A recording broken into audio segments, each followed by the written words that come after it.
சந்தரமலா ஓ உம்மை உயர்த்துகிறோம்,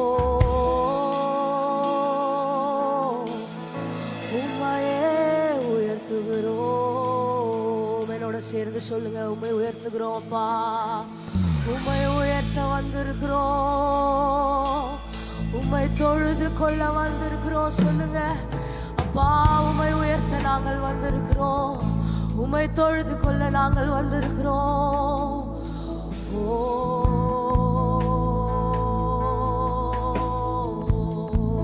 உம்மை உயர்த்துகிறோம்,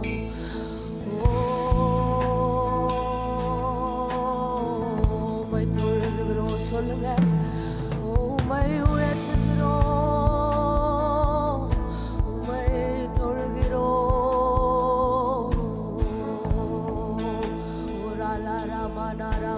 ராமா சந்தரமலராணி ஓ ராமலா ராமலா ராமா. எல்லாரும் சேர்ந்து அப்படியே ஆண்டவரை அப்பா உம்மை உயர்த்த வந்திருக்கோம்ப்பா, உம்மை தொழுது கொள்ள நாங்கள் வந்திருக்கிறோம்ப்பா. ஆண்டவரே, இந்த இடத்துலையும் கர்த்தாவே ஆண்டவரே உம்முடைய பரிசுத்த ஆவியானவர் அசைவாடும்படியாக நாங்கள் ஜெபிக்கிறோம்ப்பா. உம்முடைய பரிசுத்த ஆவியானவர் எங்களுடைய மத்தியில் இருக்கும்படியாக நாங்கள் ஜெபிக்கிறோம் அப்பா. ஓ ராலா ராமா நா ராமா ராலா ராமா சந்த ராமா லா ரியாமா லா ராமா. ஓ உம்முடைய பரிசுத்த ஆவியானவர் உம்முடைய பிள்ளைகளுடைய மத்தியில் அசைவாடணும். உம்முடைய பரிசுத்த ஆவியானவர் தொடர்ந்து இந்த இடத்துல அசைவாடணும். ஓ உம்மை உயர்த்துகிறோம், உம்மை போற்றுகிறோம், உம்மை வாழ்த்துகிறோம், உம்மை பணிந்து குனிந்து வணங்குகிறோம் அப்பா, உம்மை பணிந்து குனிந்து வணங்குகிறோம் அப்பா, உம்மை பணிந்து குனிந்து வணங்குகிறோம் அப்பா. எல்லாரும் சேர்ந்து கண்களை மூடி ஓ உம்மை உயர்த்துகிறோம், உயர்த்துகிறோம், உயர்த்துகிறோம், உம்மை வாழ்த்துகிறோம். ஓ ஹல்லேலூயா, ஹல்லேலூயா, ஹல்லேலூயா. ஓ உம்மை உயர்த்துகிறோம் சொல்லுவோமா? ஓ இந்த இடத்துல அவரை எக்ஸால்ட் பண்ணுவோமா? ஓ உம்மை உயர்த்துகிறோம்.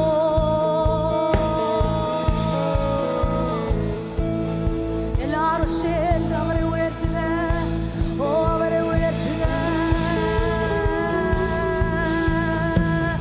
உயர்த்துங்க, அவரை உயர்த்துங்க. ஓ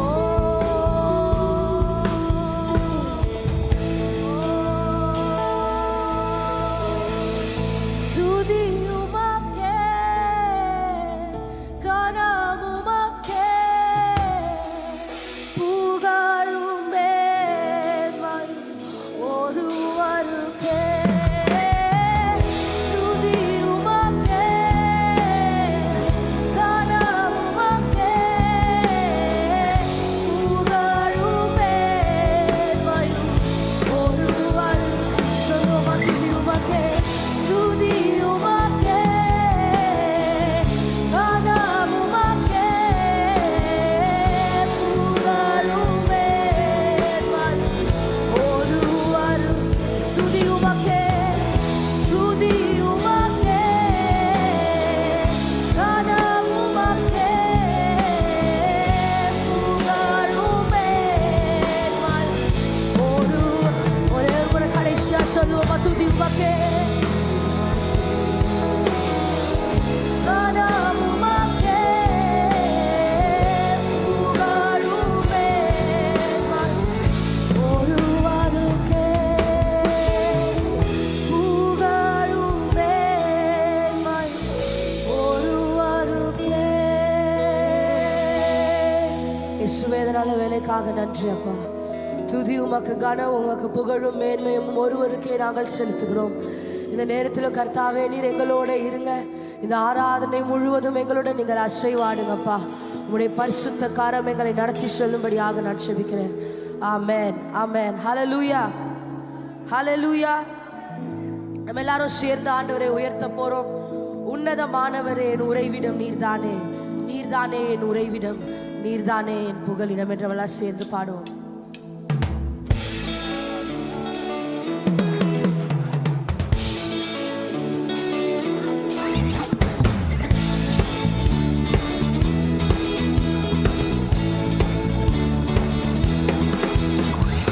உன்னதமானவரே உறைவிடம் நீர்தானே, உன்னதமானவரே உறைவிடம் நீர்தானே,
மாற்றுவி சொல்லுவோமா நீதானே உறைவிடம் நீதானே புகலிடம் நீதானே உறைவிடம் நீதானே புகலிடம் ஆதலால்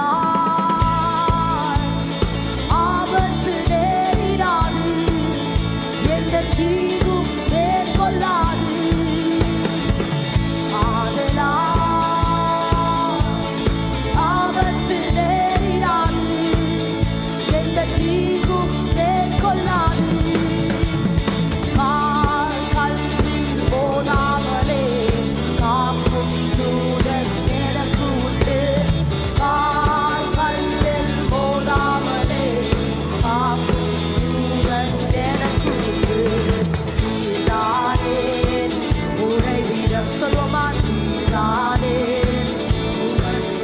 ஓ நீதானே உறைவிடம் நீதானே புகலிடம் மன்றாடும் போதெல்லாம் அது தந்து மகிழ்கின்றீ மன்றாடும் போதெல்லாம் அது தந்து மகிழ்கின்றீ ஆபத்து நேரம் என்னோடு இருந்து தப்புக்கு கனப்படுத்துவி ஆபத்து நேரம் என்னோடு இருந்து தப்புக்கு கனப்படுத்துவி நீதானே உறைவிடம் நீதானே புகலிடம் நீதானே உறைவிடம் நீதானே புகலிடம் சொல்லுவோமா ஆதலால்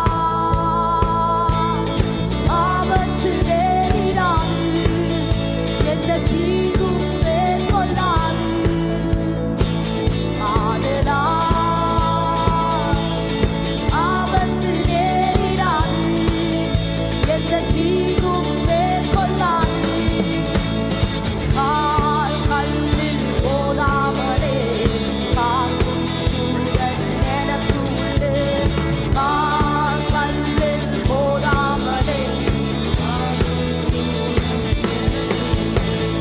நீதானே உறைவிடம் நீதானே புகலிடம் நீதானே உறைவிடம் நீதானே புகலிடம் நீரிய ஆயு தந்து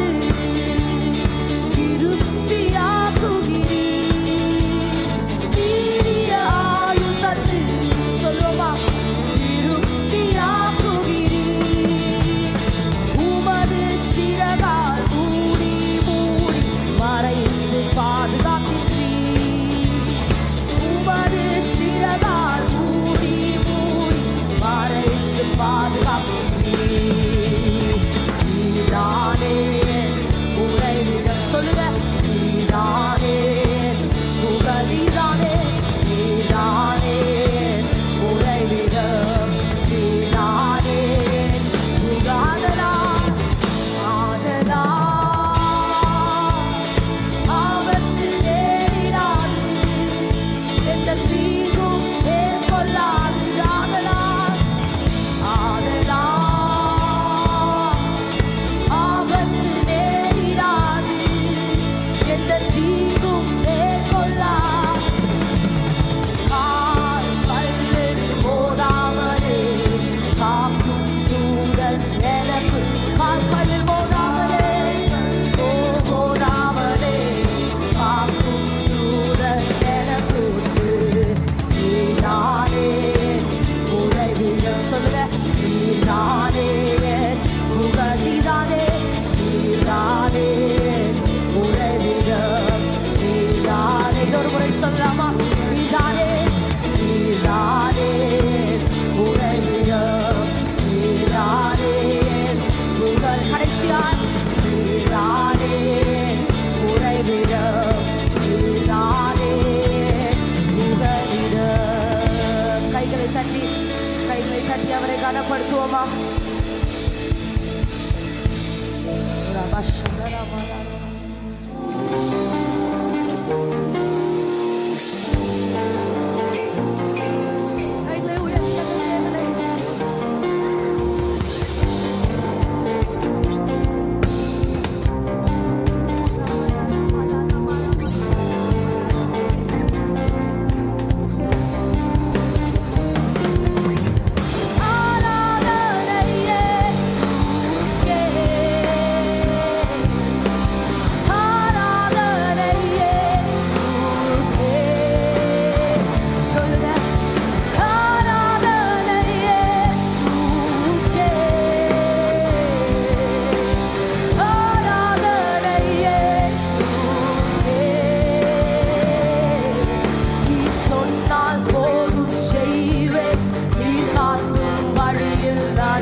நான் நடப்பேன் உம் பாதம் ஒன்று பிடிப்பேன் என் அன்பு இயேசு. கைகளை உயர்த்தி நீ சொன்னால் போதும்.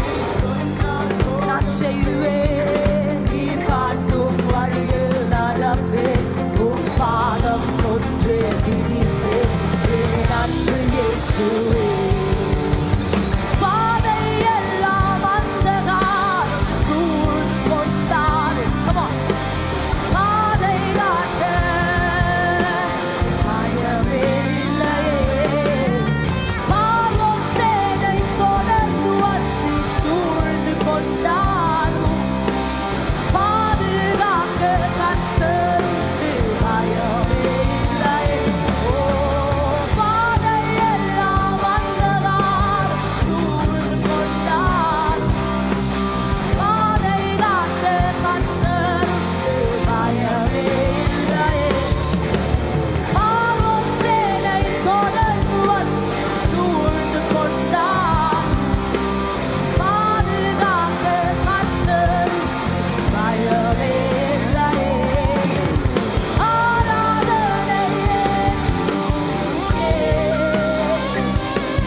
சொல்லி சொன்னால் போதும், சொன்னால் போதும் செய்வேன். நீ காட்டும் வழியில் நடப்பேன்.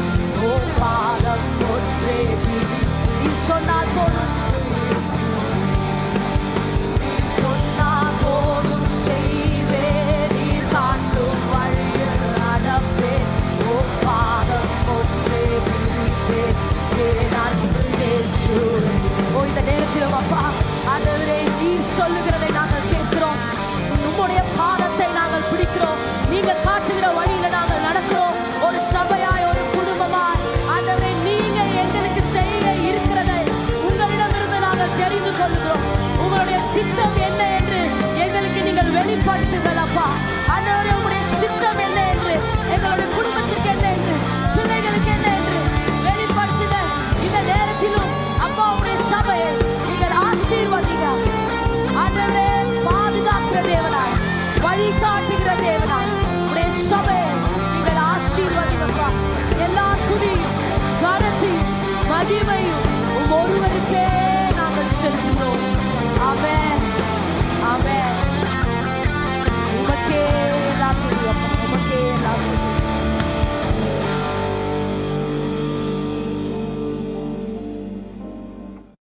மீகா தீர்க்கதரிசன புஸ்தகத்திற்கு வேதத்தை திருப்புங்க.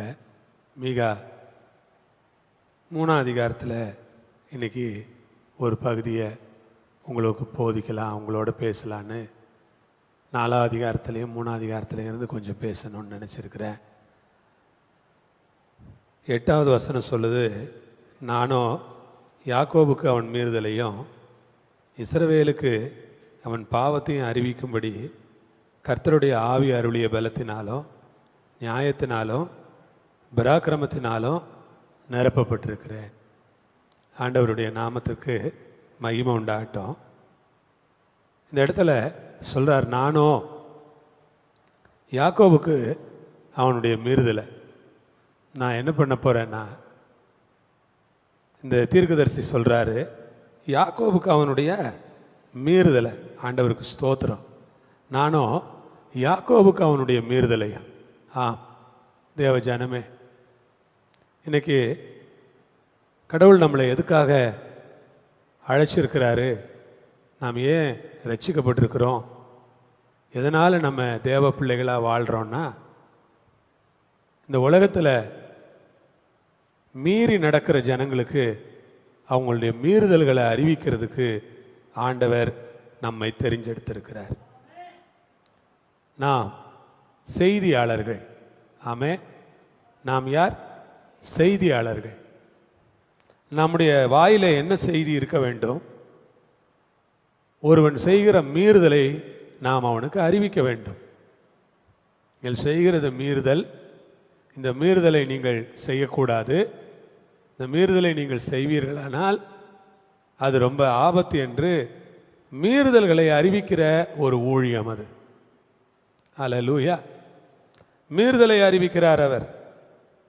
ஆண்டவர் அந்த மனுஷனுக்கு ஒரு ஆவியை கொடுத்திருக்கிறார். அவர் சொல்றாரு, கர்த்தருடைய ஆவி அருளிய பலத்தினாலே மீறுதலையும் பாவத்தையும் அறிவிக்கும்படி கர்த்தருடைய ஆவி அருளிய பலத்தினாலே பராக்கிரமத்தினால நியாயத்தினால நிரப்பப்பட்டிருக்கிறேன். நான் நிரப்பப்பட்டிருக்கிறேன். நம்ம நிரப்பப்படுறதுனா நம்ம என்ன நினைக்கிறோம்? வெறும் அந்நிய பாஷை பேசுறது தான், ஆவியில் நிரம்புறது தான் நிரப்பப்படுதல் அப்படின்னு நம்ம நினைக்கிறோம். ஆனால் இவர் என்ன சொல்றாரு? நான் நிரப்பப்பட்டிருக்கிறேன். யாக்கோபுக்கு மீறுதலை சொல்ல நான் நிரப்பப்பட்டிருக்கிறேன். பாவத்தை பிரசங்கம் பண்றதுக்காக, பாவத்துக்கு எதிராக பிரசங்கம் பண்றதுக்காக, பாவம் செய்யாதீங்கன்னு சொல்லி பிரசங்கம் பண்றதுக்காக, பாவத்தின் பக்கமா போகாதீங்கன்னு சொல்லி பிரசங்கம் பண்றதுக்காக, பாவத்தை விட்டு வெளியே வாங்கன்னு சொல்லி பிரசங்கம் பண்றதுக்காக, பாவத்தை நேசிக்காதீங்கன்னு சொல்லி பிரசங்கம் பண்றதுக்காக. விசுவாசிகளே, நிறைய நேரங்களில் நம்ம என்ன தப்பு பண்றோம்னா, நான் பாவத்தெல்லாம் விட்டுட்டேன் அப்படின்னு நம்ம சொல்றோம். ஆனா நம்முடைய ஜென்ம சுபாவங்களை நம்ம விட்டுட்டோமா? நான் உங்களுக்கு முன்னால் ஒரு கேள்வியை வைக்கிறேன். இந்த கேள்வி ரொம்ப வித்தியாசமான கேள்வி. உங்க வாழ்க்கையில ஜென்ம சுபாவம்னு ஒன்று இருக்குது. எல்லார்கிட்டையும் பிறவி குணம்னு ஒன்று இருக்கு. பிறவி குணம் மாறாது. ரட்சிக்கப்பட்டுருவோம், இயேசுவை ஏற்றுக்கொள்வோம், ஞானஸ்நானம் எடுப்போம், நல்ல ஆவியில் நிறைவோம், ஜெபம் பண்ணுவோம், எல்லாம் பண்ணுவோம். ஆனால் இந்த பிறவி குணத்திலேருந்து நம்ம ரட்சிக்கப்படுறதுங்கிறது சாதாரண விஷயம் இல்லை. என்ன குணம்? பிறவி குணம். ஒவ்வொருத்தருக்கும் அவங்களுடைய குடும்ப குணங்கள் கொஞ்சம் இருக்கும். அந்தந்த குடும்ப குணங்களை பார்த்தோன்னா நமக்கு அப்போ தான் தெரியும், ஏன்னா இந்த சிஸ்டர் இப்படி பண்ணுறாங்க, அதான் பிறவி குணம். ஏன் இந்த அம்மா இப்படி பண்ணுது, அதான் பிறவி குணம். இந்த பிறவி குணம் எப்படி? மற்றவங்களை குத்தி விடுறது, மற்றவங்களை நோண்டுறது, மற்றவங்களுக்கு தொந்தரவு ஏதாவது கொடுத்துக்கிட்டு இருக்கிறது, மற்றவங்களை ஏதாவது காயப்படுத்துறது, சர்க்காஸ்டிக்காக பேசுறது, இப்படி நிறைய பிறவி குணங்கள் இருக்குங்க. நிறைய பிறவி குணங்கள் இருக்கு. இந்த பிறவி குணங்களை பார்த்தீங்கன்னா அவங்களால அதை விடவே முடியாது, எல்லாத்தையும் விட்டுருவாங்க. சிலர் எல்லாரையும் கிண்டல் பண்ணி சிரிச்சுக்கிட்டு இருப்பாங்க, ரசிக்கப்பட்டிருப்பாங்க. ஆனால் போற வர எல்லாரையும், சர்ச்சில் இருக்கிற எல்லாரையும் அவங்க ஜெபம் பண்ணுறதெல்லாம் வீட்டில் சொல்லி கிண்டல் பண்ணி சிரிச்சுக்கிட்டு உட்காந்துக்கிட்டு இருப்பாங்க. இதுதான் பிறவி குணங்கிறது. இந்த பிறவி குணம்லாம் மாறணும் மனுஷனுக்கு. எல்லாம் சர்ச்சில் நடக்கிற விஷயத்தையே சிலர் என்ன பண்ணிக்கிட்டு இருப்பாங்க, ஜாலியாக பேசி சிரிச்சுக்கிட்டு இருப்பாங்க. அது அப்படி செய்யலாமா? அப்படி செய்யக்கூடாது. இதான் பிறவி குணங்கிறது. கர்த்தருக்கு ஸ்தோத்திரம், அல்லேலூயா. ஒருத்தர் நடக்கிறத பார்த்து, ஒருத்தருடைய உருவத்தை பார்த்து, ஒருத்தர் பேசுறத பார்த்து, ஒருவர் நடந்து கொள்ற விதத்தை பார்த்து அப்படியெல்லாம் கிண்டல் பண்ணி சிரிக்கிற ஆட்கள் நிறைய. பிறவி குணத்திலிருந்து நீங்க ரட்சிக்கப்படணும்.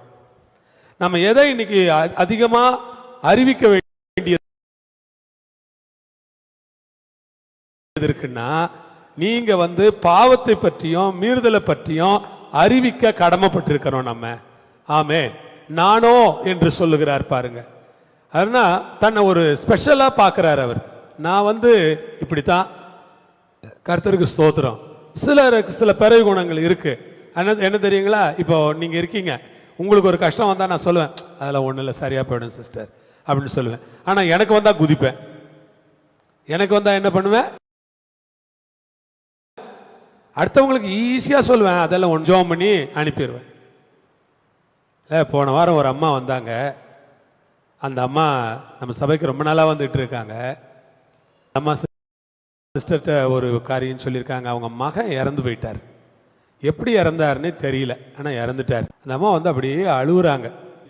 ரொம்ப வயசானவங்க. எங்கள் மனைவிக்கு தூரத்து சொந்தம் அவங்க. அந்த அம்மா தூரத்து சொந்தம். ரொம்ப கஷ்டமாக இருக்கு. இப்போ இந்த நேரத்தில் இதெல்லாம் நம்ம சொல்றது ரொம்ப சுலபமாக இருக்கு. ஒரு சின்ன பிரச்சனை வந்துட்டா சில சொல்லுவாங்க, கர்த்தர் ஏன் இப்படி செஞ்சிருக்க கூடாது, கர்த்தர் ஏன் அப்படி செஞ்சிருக்க. ரொம்ப போராடுறாங்க உலகத்தில் என்ன பண்ணிட்டு இருக்காங்க, ரொம்ப போராடிக்கிட்டு இருக்கிறாங்க. அவங்க கூட ஒன்றும் சொல்ல மாட்டாங்க. சிலர் சின்ன போராட்டத்தை கூட, யார் மாதிரி, யோனா மாதிரி. யோனாவுக்கு எதான் எல்லாம் சின்னதெல்லாம் பிரச்சனை தான். யோனாவுக்கு பெரிய பிரச்சனை ஒண்ணுமே இல்லை. யோனாவுக்கு ஏதாவது சீரியஸ் ப்ராப்ளம் இருந்தது? ஒண்ணுமே இல்லை யோனாவுக்கு.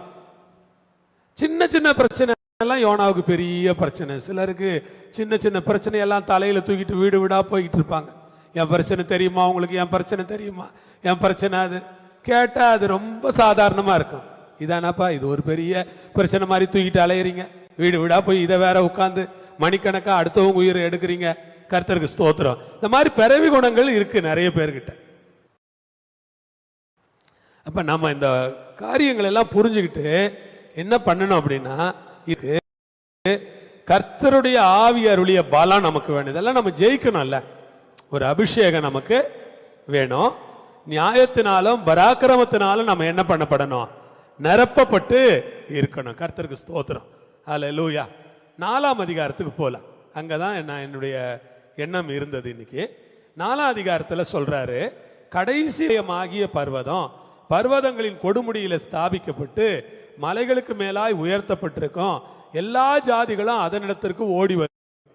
கடைசி நாட்கள்ல ஆண்டவர் சொல்றாரு, ஆலயத்தை எப்படி ஆண்டவர் உயர்த்துறாரு. அவருடைய ஆலயத்தை, அவர் சபையை அவர் உயர்த்த விரும்புறார். ஆலயத்தை உயர்த்துறாருன்னா ஆலயத்தில் இருக்கிற ஆட்களையும் சேர்த்து தானே உயர்த்துவாரு. ஆலயத்தை உயர்த்துறாரு அப்படின்னு நம்ம படிக்கும்போது ஆண்டவர் உயர்த்தி காட்டுவாரு. ஆலயத்தில் இருக்கிற ஆட்கள், கர்த்தருக்கு ஸ்தோத்திரம், ஆலயத்தில் இருக்கிற ஆட்கள் தான் ரொம்ப முக்கியம். ஆட்களே இல்லாத ஆலயம் என்ன பிரயோஜனம் இருக்கு? ஆட்களே இல்லாத ஆலயத்தினால ஒரு பிரயோஜனமும் இல்லை. ஆட்கள் தான். அப்ப கடைசி நாட்கள்ல ஆண்டவர் என்ன செய்வார் என்றால், அவர் மலைகளுக்கு மேலாய் உயர்த்துகிறார். கடைசி நாட்கள் வந்துவிட்டது. இந்த கடைசி நாட்கள்ல ஆண்டவர் செய்கிற காரியம் என்னன்னா, ஆண்டவர் உங்களை உயர்த்த விரும்புகிறார். ஆண்டவர் உங்களை உயர்த்துறார். தேவன் தம்முடைய ஜனங்களை உயர்த்துகிற நாட்கள் வந்துவிட்டது.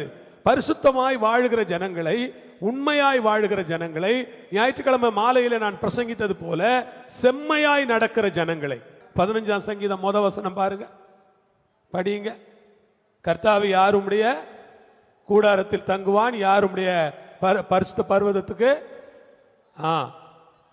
உத்தமனாய் நடந்து. நீதியை நடப்பித்து, அல்லேலூயா, உத்தமமாய் நடந்து. அந்த வசனத்தை படிங்க. இப்போ தங்குவான், வாசம் பண்ணுவான், உத்தமனாய் நடந்து.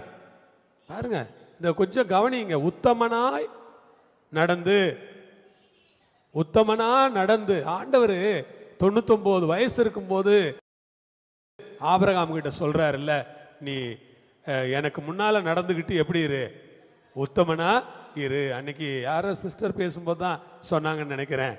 ஏன் ஆண்டவர் அப்படி சொன்னார்னா, ஏற்கனவே ஆபிரகாமுக்கு 3வது மனைவி வேற வந்துட்டா. மனைவி சாரா இருக்கிறா, 2வது மனைவி யாரு, ஆகாரு, 3வது மனைவி கேத்தூரால். ஆண்டவர் பார்க்கிறார், விட்டா இவன் இன்னும் என்ன பண்ணுவான் போல தெரியுது, இன்னொரு மனைவியும் கொடுத்து எடுத்துக்குவான் போல தெரியுது அப்படின்ட்டு, யோ உண்மையாயிரியா பண்ணிட்டு இருக்கிற, வயசாகிட்டு இருக்கு, நீ பாட்டு கல்யாணம் பண்ணிட்டு போற, பேசாம இரியா அப்படிங்கிறார் கர்த்தர். அதனால கர்த்தர் என்ன விரும்புறாரு அப்படின்னு பார்த்தீங்கன்னா, உத்தமனா நடக்கணும்ன்றதுல கர்த்தருக்கு ரொம்ப ஒரு ஆர்வம் இருக்குங்க. நம்ம உத்தமமா நடக்கிறோமா அப்படின்னு பார்த்து, உத்தமமா நடக்கிறவங்களுக்கு ஆண்டவர் செய்யற நன்மைகளே ஏராளமான நன்மைகள். உத்தமமா நடக்கிறதுங்கிறது அவ்வளவு சுலபமான காரியம் இல்லை. ஏன்னா உத்தமமா நடக்கிறதுக்கு ரொம்ப நமக்கு பொறுமை வேணும், ரொம்ப விட்டு கொடுக்கிற தன்மை வேணும். சில நேரங்களில் நஷ்டங்கள் வரும், சில நேரங்களில் கஷ்டங்கள் வரும், சில நேரங்களில் பிரச்சனைகள் வரும். அப்படிப்பட்ட நேரங்கள் எல்லாம் உத்தமமா நடக்கிறதுங்கிறது ஒரு பெரிய கஷ்டமான ஒண்ணுங்க. உத்தமமா நடந்து, உத்தமனா சொல்லுங்க நடந்து, அவங்கள தான் ஆண்டவர் எலிவேட் பண்ணுவார், உயர்த்துறது. யாரை உயர்த்துறாருன்னா, உத்தமமா நடக்கிறவங்கள. உத்தமமா நடந்து நீதியை நடப்பித்து மனதார சத்தியம் பேசுகிறவன் தானே. அப்படின்னா என்ன, மனதார அந்த ஆள் எதை தான் பேசுறாரு, சத்தியத்தை தான் பேசுறாரு. அப்படின்னா என்ன, எல்லா இடத்துலயும் நியாயமா பேசுறாருன்னு அர்த்தம். சத்தியத்தை பேசுறாருன்னா பைபிள் சத்தியம் மட்டும் இல்லை, வாழ்க்கையினுடைய எல்லா சத்தியங்களையும் மனதார எல்லா இடத்துலையும் எதை தான் பேசுவார், சத்தியத்தை தான் பேசுவார். சத்தியத்தை தவிர வேற எதுவும் வந்தாலும் பேச மாட்டார். பேசினா உண்மையா பேசுவார், உண்மையா இருப்பார். இப்படிப்பட்ட ஒரு சபையை ஆண்டவர் உயர்த்துறதுக்கு ஆண்டவருக்கு ஒரு பிரச்சனையே இல்லை. ஆண்டவர் சபையை உயர்த்தும் போதுதான், சபையை உயர்த்த உயர்த்த ஜனங்கள் எல்லாம் அதுக்கிட்ட என்ன பண்ணுவாங்க, ஓடி வருவாங்க. அல்லேலூயா, ஓடி வருவாங்க. கர்த்தருக்கு ஸ்தோத்திரம். அப்ப ஆண்டவர் சபையை எப்படி உயர்த்துவாரு, அவங்களின்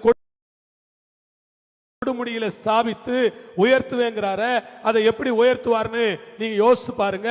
அதை ஆண்டவர் தன்னுடைய ஆசீர்வாதங்களால நிரப்பி உயர்த்துவார். ஆண்டவர் அந்த சபையை வல்லமையால் நிரப்பி உயர்த்துவார். ஆண்டவர் அந்த சபையை கிருபையினால் நிரப்பி உயர்த்துவார். ஆண்டவர் இந்த எழுத்தின்படியே கொண்டு போய் ஒரு மலையில கட்டுறதில்ல ஆலயத்தை. சபை யாரு கண்ணுக்கு மறைஞ்சிராதபடிக்கு, எல்லாரும் தேடுகிற அளவிற்கு, எல்லோரும் ஓடி வருகிற அளவிற்கு இந்த சபையிலே தேவன் தம்முடைய மாபெரும் வல்லமையான காரியங்களை இந்த சபைக்கு கொடுத்து இதை அப்படியே எலிவேட் பண்ணி வைப்பார். அல்லேலூயா, கர்த்தருக்கு ஸ்தோத்திரம். அப்ப சபையில வல்லமை இருக்குது, சபையில அற்புதம் இருக்குது, சபையில அதிசயம் இருக்குது, சபையில விடுதலை கிடைக்குது, சபையில சுகம் நடக்குது, சபையில ரட்சிக்கப்படுறாங்க, சபையில ஆவியானவர் அசைவாடிக்கிட்டு இருக்கிறார். சபைக்கு போனா அங்க ஆசீர்வாதம் கிடைக்குது, அங்க போனா ஒரு குருடனுக்கு பார்வை கிடைக்குது, அங்க போனா முடவன் நடக்கிறான், அங்க போனா கர்ப்பம் இல்லாத பெண்கள் எல்லாம் கர்ப்பம் அடையறாங்க. கடவுள் அவங்களை எல்லாம் ஆசீர்வதிக்கிறாரு, அவங்களுக்கு எல்லாம் குழந்தை பாக்கியத்தை கொடுக்கிறாரு. அங்க போனா மனக்கவலைகள் நீங்குகிறது, அங்க போனா சந்தோஷமா இருக்கு, அங்க போனா குடும்ப பிரச்சனைகள்லாம் தீர்ந்து போயிடுது, அங்க போனா வீட்டுல இருக்கிற எல்லா பாரங்களும் ஓடி போயிடுது அப்படின்னு மக்களுக்கு புரிஞ்சிருச்சு. அப்படின்னா இந்த சபை இப்படி உயர்ந்து இருக்கும் போது ஜனங்கள்லாம் அதை நோக்கி என்ன பண்ணுவாங்க, ஓடி வருவாங்கல்ல. அல்லேலூயா. அப்ப ஆண்டவர் சபையை உயர்த்துறது அப்படின்னும் போது எழுத்தின்படியே ஒரு உயர்ந்த பெரிய கட்டிடமா இல்ல, ஆண்டவர் சபையிலே அவருடைய மகிமையை உயர்த்தி கொண்டே வருவார், அவருடைய வல்லமையை உயர்த்தி கொண்டே வருவார், அவருடைய ஆவியை உயர்த்தி கொண்டே, அபிஷேகத்தை உயர்த்தி கொண்டே, கிருபை வல்லமை எல்லாம் சபையிலே பெருக பெருக பெருக ஜனங்கள் அந்த சபையை நோக்கி வந்து கொண்டே இருப்பார்கள். கர்த்தர் தம்முடைய நாமத்தை அந்த சபையிலே உயர்த்தி காட்டி கொண்டிருப்பார். அல்லேலூயா. கர்த்தரை உயர்த்துகிற ஒரு சபை, சபை கர்த்தரை உயர்த்தி கொண்டிருக்கும். கர்த்தரை மகிமைப்படுத்தி கொண்டிருக்கோம், கர்த்தரை கனப்படுத்தி கொண்டிருக்கிற ஒரு சபை.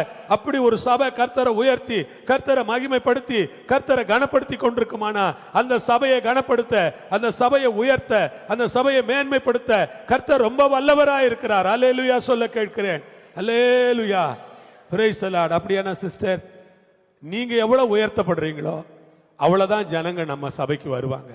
நான் எவ்வளவு உயர்த்தப்படுறேனோ அவ்வளவுதான் ஜனங்க சபையை தேடி வருவாங்க. ஏன்னா நான் ஆவியில உயர்த்தப்பட்டு, என்னுடைய பிரசங்கம் உயர்த்தப்பட்டு, என்னுடைய ஜெபம் உயர்த்தப்பட்டு, என்னுடைய வாயிலிருந்து வருகிற வார்த்தைகள் வல்லமை பொருந்திய வார்த்தைகளாய் உயர்த்தப்பட்டு சபைக்குள்ள வரும்போது, அது சபையில ஆழமான கிரியைகளை நடப்பிக்கும் போது சபை உயர்த்தப்பட்டது. ஜனங்க தானா என்ன பண்ணுவாங்க? ஓடி வருவாங்க. ஆமென், அல்லேலூயா, பிரைஸ் தி லார்ட். ஏதாவது ஒன்று கிடைக்குதுன்னா ஜனங்க அங்க வருவாங்களா, வரமாட்டாங்களா? ஏதாவது ஒன்று கிடைக்குதுன்னா, ஒன்று கிடைச்சாலே வருவாங்கன்னா, இவ்வளவு உன்னதமான காரியங்கள் கிடைச்சா ஜனங்க அங்க வராம எங்க போவாங்க? அல்லேலூயா. இவ்வளவு உன்னதமான காரியங்களை கர்த்தர் சபையில வைக்கணும்னு நீங்க ஜெபம் பண்ணிக்கிட்டே இருக்கணும். அப்படி உன்னதமான காரியங்களை ஆண்டவர் சபையில வைக்கும் போது சபை உயர்த்தப்படுகிறது. ஆண்டவர் சொன்னார், நான் பூமியிலிருந்து உயர்த்தப்பட்டிருக்கும் போது எல்லாரும் என்னிடத்துல சேர்த்துக் கொள்வேன். அதுக்கு என்ன அர்த்தம் சொல்றாரு ஆண்டவர்? நான் உயர்த்தப்பட்டிருக்கும் போது எல்லாரும் என்கிட்ட சேர்த்துக் கொள்வேங்கிறாரு. அதுக்கு என்ன அர்த்தம்னா, ஆண்டவர் எப்படி உயர்த்தப்பட்டாரு? வானத்திலும் பூமியிலும் பூமிக்கு கீழே எல்லா நாமத்திற்கு மேலான நாமத்தை அவருக்கு கொடுத்து எல்லா நாமத்திற்கு மேலாக அவரை உயர்த்திட்டார் ஆண்டவர். பிதாவாகிய தேவன் அவரை உயர்த்திட்டார். இப்ப இயேசு இப்படி உயர்த்தப்பட்டிருக்கிறதுனால தான் ஜனங்கள்லாம் அவர்கிட்ட ஓடி வர்றாங்க. அந்த பெரிய நிலைமைக்கு சபையை கொண்டு வர விரும்புறார் ஆண்டவர். சபை ஆண்டவர் ஒரு பெரிய நிலைமைக்கு கொண்டு வரணும்னு ஆண்டவர் விரும்புறார். எல்லா ஜாதிகளும் கர்த்தருக்கு ஸ்தோத்திரம். இந்த மொழிபெயர்ப்பு தமிழ்ல இருக்கிறத விட ஆங்கிலத்தில் தான் நல்லா இருக்கு. ஆல் நேஷன்ஸ் இருக்கு. எல்லா தேசங்களும் ஆண்டவரிடத்திற்கு ஓடி வருவார்களாம். எல்லா தேசங்களும் எல்லா ராஜ்யங்களும் ஆண்டவரிடத்திற்கு ஓடி வருவார்கள். கர்த்தருக்கு ஸ்தோத்திரம், அல்லேலூயா. கர்த்தர் அப்படிப்பட்ட ஒரு நிலைமையை சபை அப்படியே உயர்த்தி வைக்கணும். கர்த்தர் கேட்கணும்ப்பா, உயர்த்தி வைங்க. சபையில் நான் ஒரு விசுவாசி, நான் ஒரு ரொம்ப ஆவியின் வல்லமை பெற்ற விசுவாசியா அப்படி உயர்ந்து இருக்கணும். நான் ஒரு பராமரிப்பு குழு தலைவர், என்கிட்ட ஒரு வல்லமை இருக்கணும். நான் ஒரு ஜெபக்குழுவை நடத்துறேன், ஒரு உதவியா நிற்கிறேன், என்கிட்ட ஒரு வல்லமை இருக்கணும். பாட்டு பாடுற ஆளுங்க என்ன பண்ணணும்? நான் இங்கே வந்து பாட்டு பாடுறேன், எனக்குள்ள ஒரு பெரிய வல்லமை இருக்கணும் ஆண்டவரே. அந்த வல்லமை தான் சபையில் வெளிப்படணும். அப்படிப்பட்ட ஒரு வல்லமையோட நான் பாடணும். இசை வாசிக்கிறவங்க அப்படிப்பட்ட ஒரு வல்லமையோட இவங்கெல்லாம் உயர்த்தப்பட்டிருக்கும் போது தான் கீழே இருக்கிற மக்கள் உட்கார்ந்துகிட்டு இருக்கிறாங்களே, இப்படி நீங்க உட்கார்ந்துருக்கீங்களே, உங்களுக்கு ஒரு ஆசீர்வாதம் இங்கிருந்து வரணும்னா அது என்கிட்ட இருந்தா தானே கொடுக்க முடியும். என்கிட்ட ஒன்றும் இல்லாம நான் என்னத்தை கொடுக்கறது? அப்ப நிறைய உயர்வை பெற்ற ஒரு மனிதனாய் நான் இந்த ஆலயத்தில் நின்று கொண்டிருக்க ஆண்டவர் எனக்கு கிருபை செய்ய வேண்டும் என்று நீங்கள் ஜெபியுங்கள். நானும் அதற்காகத்தான் ஜெபிக்கிறேன்.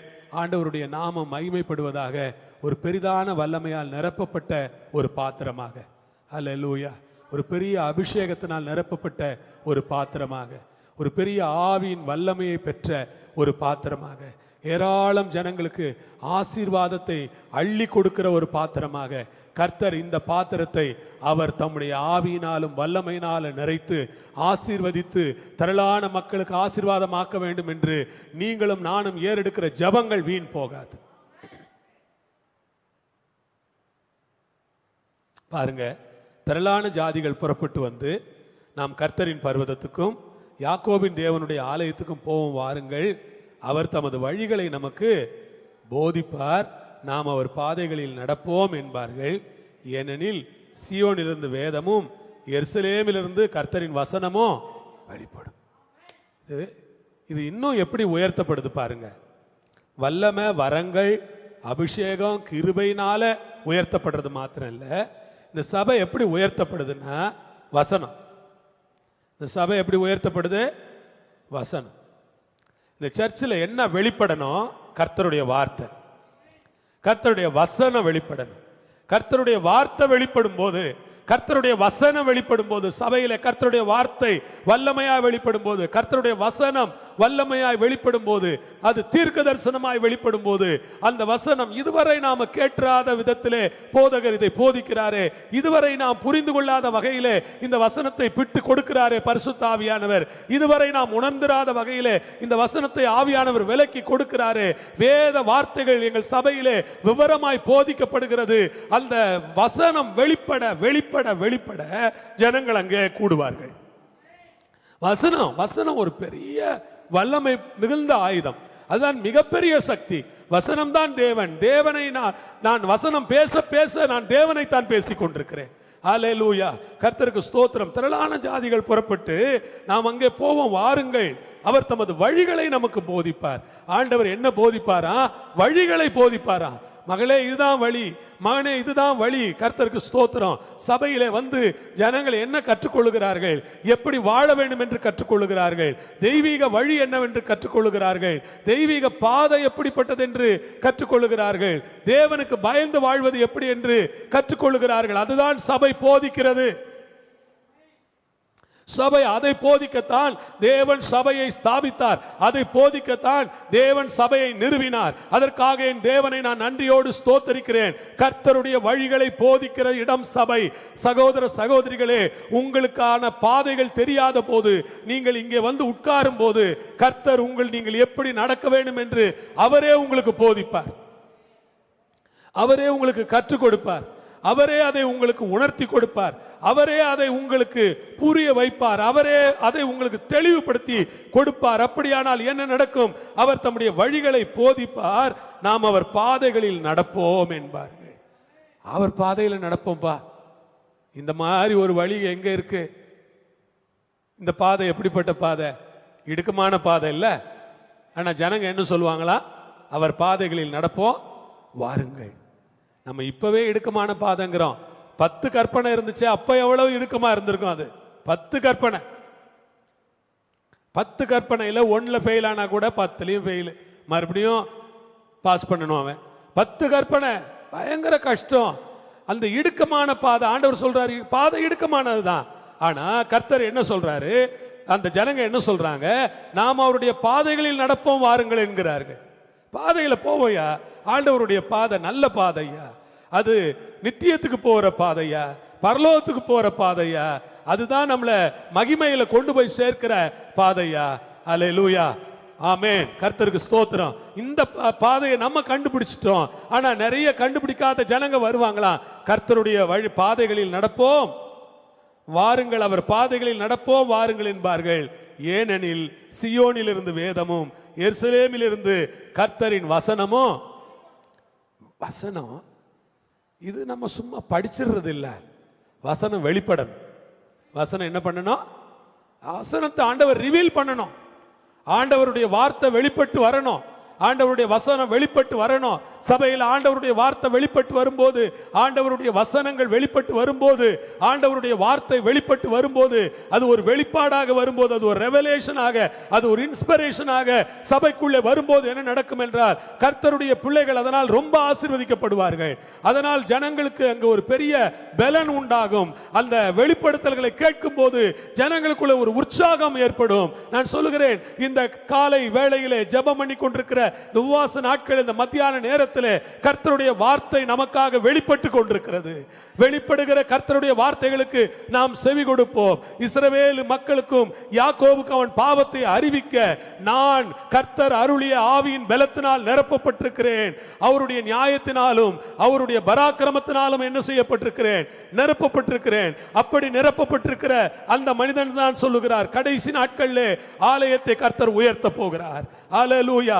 விசுவாசிகளை கர்த்தர் உயர்த்த போகிறார். நம்முடைய ஆவிக்குரிய வாழ்க்கையை ஆண்டவர் உயர்த்த போகிறார். நம்முடைய ஜெப வாழ்க்கை இன்னும் கொஞ்சம் கூட ஆண்டவர் உயர்த்த போகிறார். இயேசுவின் நாமத்தினாலே நான் சொல்லுகிறேன், இன்னும் நம்முடைய பரிசுத்த வாழ்க்கையை, விசுவாச வாழ்க்கையை ஆண்டவர் உயர்த்த போகிறார். எல்லாம் சபையில உயர்ந்து வர வர, கிருபை உயர்ந்து வர, வல்லமை உயர்ந்து வர, அபிஷேகம் உயர்ந்து வர, தேவ மகிமை உயர்ந்து வர வர இந்த சபையை நோக்கித்தான் ஜனங்கள் வருவார்கள். அல்லேலூயா. ஏதோ ஒன்று இருக்கிறது, இங்கே வித்தியாசமான ஒன்று இருந்து கொண்டிருக்கிறது என்று அந்த வித்தியாசமான ஒன்றை அனுபவிப்பதற்காக ஜனங்கள் ஓடோடி வருவார்கள். கர்த்தருக்கு ஸ்தோத்திரம். அவர்கள் சொல்வார்கள், தேவனுடைய ஆலயத்திற்கு போவோம் வாருங்கள். சொல்றாருல்ல தாவீது, கர்த்தருடைய ஆலயத்துக்கு போவோம் வாருங்கள் என்று எனக்கு அவர்கள் சொன்னபோது நான் மகிழ்ச்சியா இருந்தேன். அல்லேலூயா. எருசலேமே, வாசல்களில் எங்கள் கால்கள் நிற்கலாயிற்று. எருசலேம் இசைவனைப்பான நகரமாய் கட்டப்பட்டிருக்கிறது. அங்கே கர்த்தருடைய ஜனங்களாகிய இஸ்ரவேல் மக்கள் அவரை துதிப்பதற்காக செல்வார்கள் என்று 120 எத்தனாவது சங்கீதம்? 122. ஆமா, 122 சங்கீதத்துல கர்த்தர் சொல்லி இருக்கிறார் பாருங்க. அல்லேலூயா. கர்த்தருடைய ஆலயத்துக்கு போவாருங்கள் என்று எனக்கு அவர்கள் சொன்னபோது நான் எப்படி இருந்தேன்? மகிழ்ச்சியா இருந்தேன். எனக்கு ரொம்ப மகிழ்ச்சியாயிருச்சு. அல்லேலூயா. சொல்ல கர்த்தருடைய ஆலயத்துக்கு போவோம் வாருங்கள்னு சொல்லுவாங்களாம். இப்ப இந்த உபவாச கூட்டத்துக்கு நாம வர்றதுக்கு மகிழ்ச்சியா வர்றோம்.